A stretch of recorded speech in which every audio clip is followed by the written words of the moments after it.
On the first reading we had, the book of 2 Kings, verse 5, verses 1 through 14.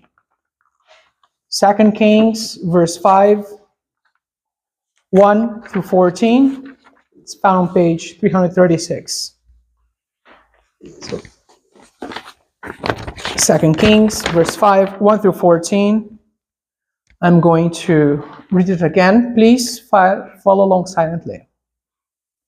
Naaman, commander of the army of the king of Syria, was a great man with his master and in high favor, because by him the Lord had given victory to Syria. He was a mighty man of valor, but he was a leper. Now the Syrians, on one of their raids, had carried off a little maid from the land of Israel, and she waited on Naaman's wife. She said to her mistress, "Would that my Lord were with the prophet who is in Samaria. He would cure him of his leprosy." So Naaman went in and told his Lord, and thus so spoke the maiden from the land of Israel. And the king of Syria said, "Go now, and I will send a letter to the king of Israel." So he went, taking with him 10 talents of silver, 6,000 shekels of gold, and 10 festal garments. And he brought the letter to the king of Israel, which read, "When this letter reaches you, know that I have sent to you Naaman my servant, that you may cure him of this leprosy." And when the king of Israel read the letter, he rent his clothes and said, "Am I God to kill and to make alive, that this man sends word to me to cure a man of his leprosy? Only consider and see how he is seeking a quarrel with me." But when Elisha, the man of God, heard that the king of Israel had rent his clothes, he sent to the king, saying, "Why have you rent your clothes? Let him come now to me, that he may know that there is a prophet in Israel." So Naaman came with his horses and chariots and halted at the door of Elisha's house. And Elisha sent a messenger to him, saying, "Go and wash in the Jordan 7 times, and your flesh shall be restored, and you shall be clean." But Naaman was angry and went away, saying, "Behold, I thought that he would surely come out to me and stand and call on the name of the Lord his God and wave his hand over the place and cure the leper. Are not Abana and Pharpar, the rivers of Damascus, better than all the waters of Israel? Could I not wash in them and be clean?" So he turned and went away in a rage. But his servants came near and said to him, "My father, if the prophet had commanded you to do some great thing, would you not have done it? How much rather then when he says to you, 'Wash and be clean'?" So he went down and dipped himself 7 times in the Jordan, according to the word of the man of God, and his flesh was restored like the flesh of a little child, and he was clean. Word of the Lord. Now, there's an English expression that I love, and it's that it is easier said than done. So it conveys the idea that while not really complex, not like hard to understand, it is still arduous to do, right? And so is life and spiritual life in general. Usually we know what we have to do, but we can't do it, or worse, we won't do it. We don't want to do it. I don't want to forgive. I don't want to make amends. I don't want to do that. And by doing that, we make things harder than they have to be, don't we? And this is what we see in our text right here. Not just Naaman. Naaman, the king of Israel, Jehoram. We see a lot of this going on. And we see this because our lives are filled with this. So we see ourselves as well in the text.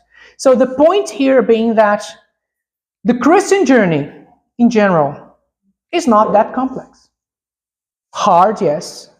We've just sang about being fellow pilgrims, right? I love the pilgrimage imagery, but not complex. It's usually when we come to God, we already have been given what we need to do what we must do, but we make things harder. Now let's take a look at our text. The last time I was here preaching to you, I was on 1 Kings 19 with Elijah fighting against the prophets of Baal. From that chapter to this one, about 10 years have passed. Ahab is no longer king. Elijah is no longer a prophet.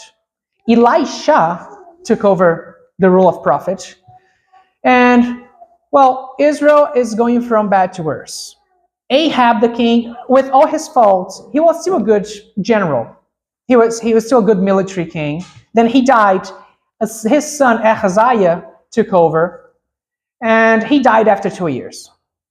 Then the younger son, Jehoram, this one, took up the king. What happened? They lost Moab, which means the provinces across the Jordan. They were all the time being attacked by the Arameans, Syrians, which brings us to this chapter.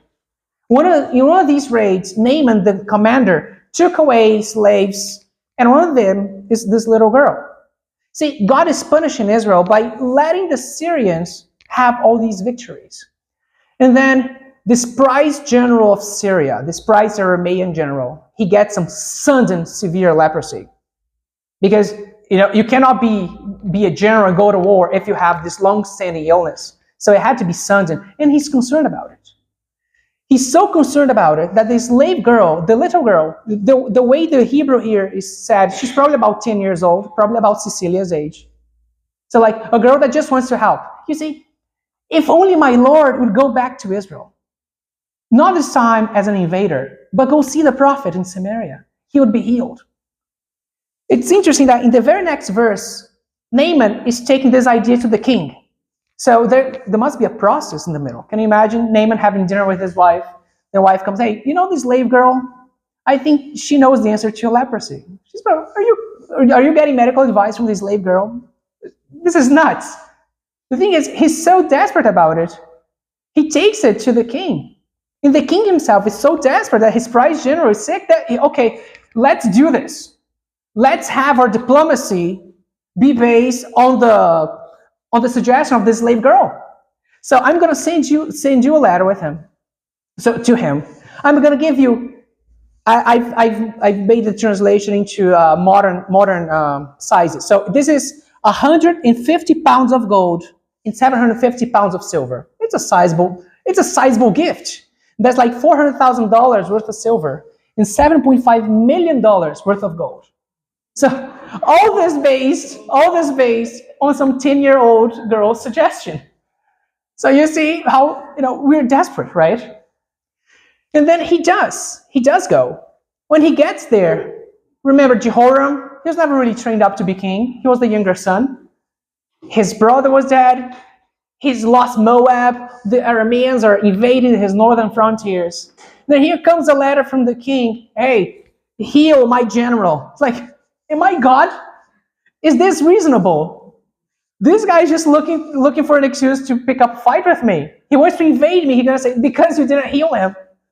I'm going to invade you. And this disturbs him so much that he's like asking around. When you see verse 7, am I God to kill and to make alive, that this man sends word to me to cure a man of his leprosy?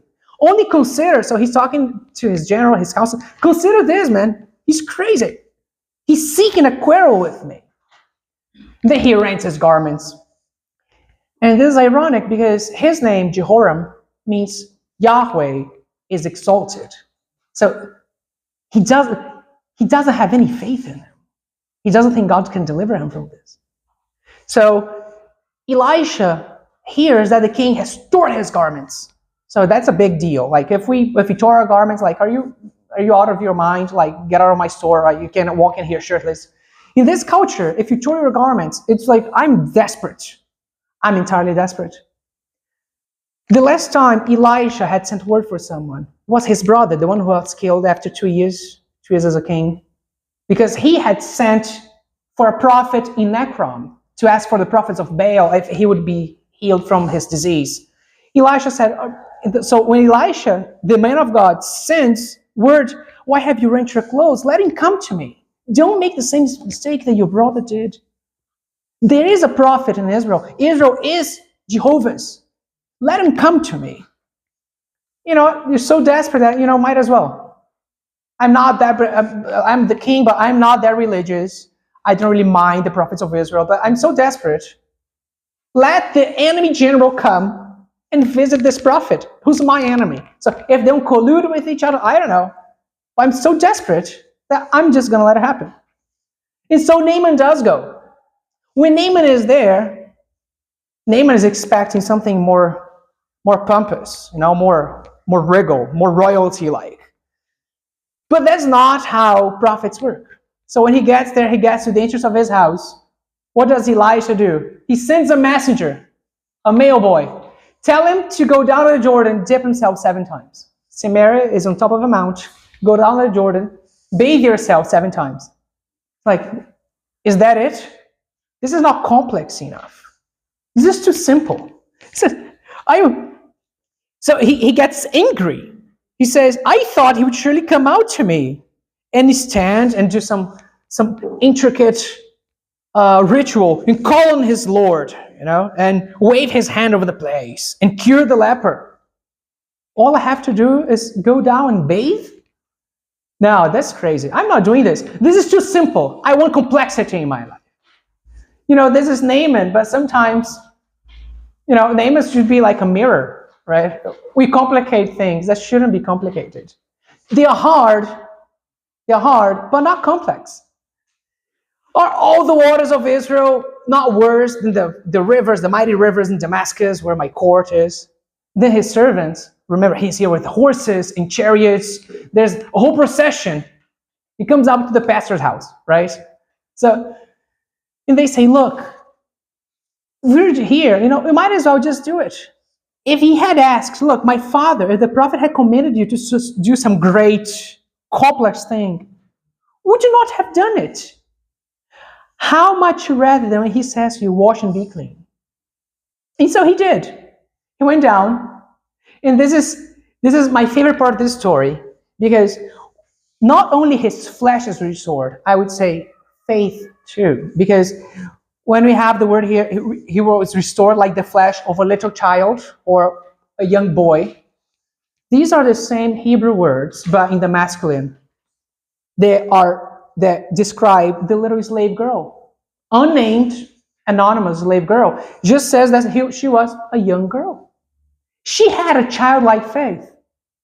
Now Naaman, when he gets his flesh restored, some severe leprosy, just flesh eating, his flesh becomes like that of a little boy. I would wager that his faith does too.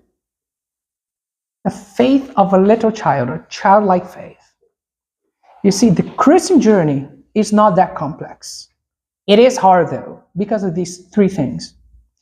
It involves self-denial. It is necessary. It requires a childlike faith. Jesus said, let the little children come to me. Hinder them not. Of such as these is the kingdom of heaven. See, Naaman, mighty general of Aram Damascus, doing raids all over the place with slaves and everything. He wanted something complex. He wanted some intricate ritual.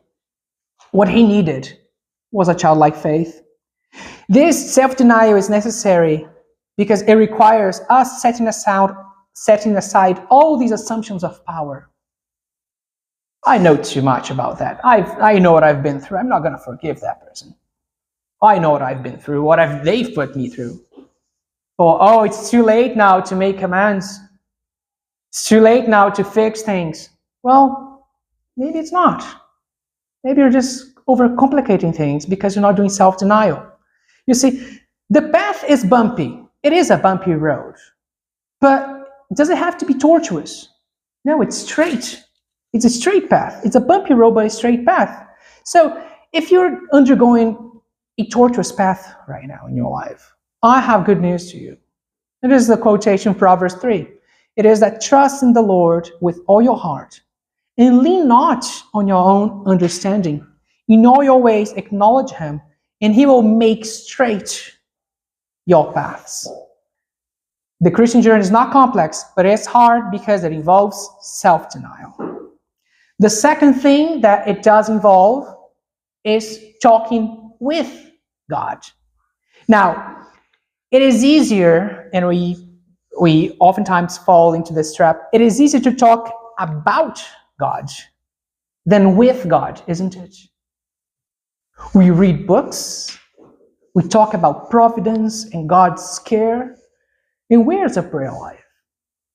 Talking with God is necessary. You see, when things get busy, the first thing that we cut off from my schedule is prayer, isn't it? I don't have time for that.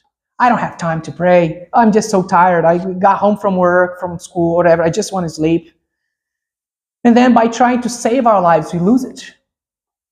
It's interesting that in Genesis 3, when the serpent tempts Eve, Eve provides very correct, orthodox answers. Like, is it true that God said this, this, and that? Said no. She corrects him. She corrects the serpent.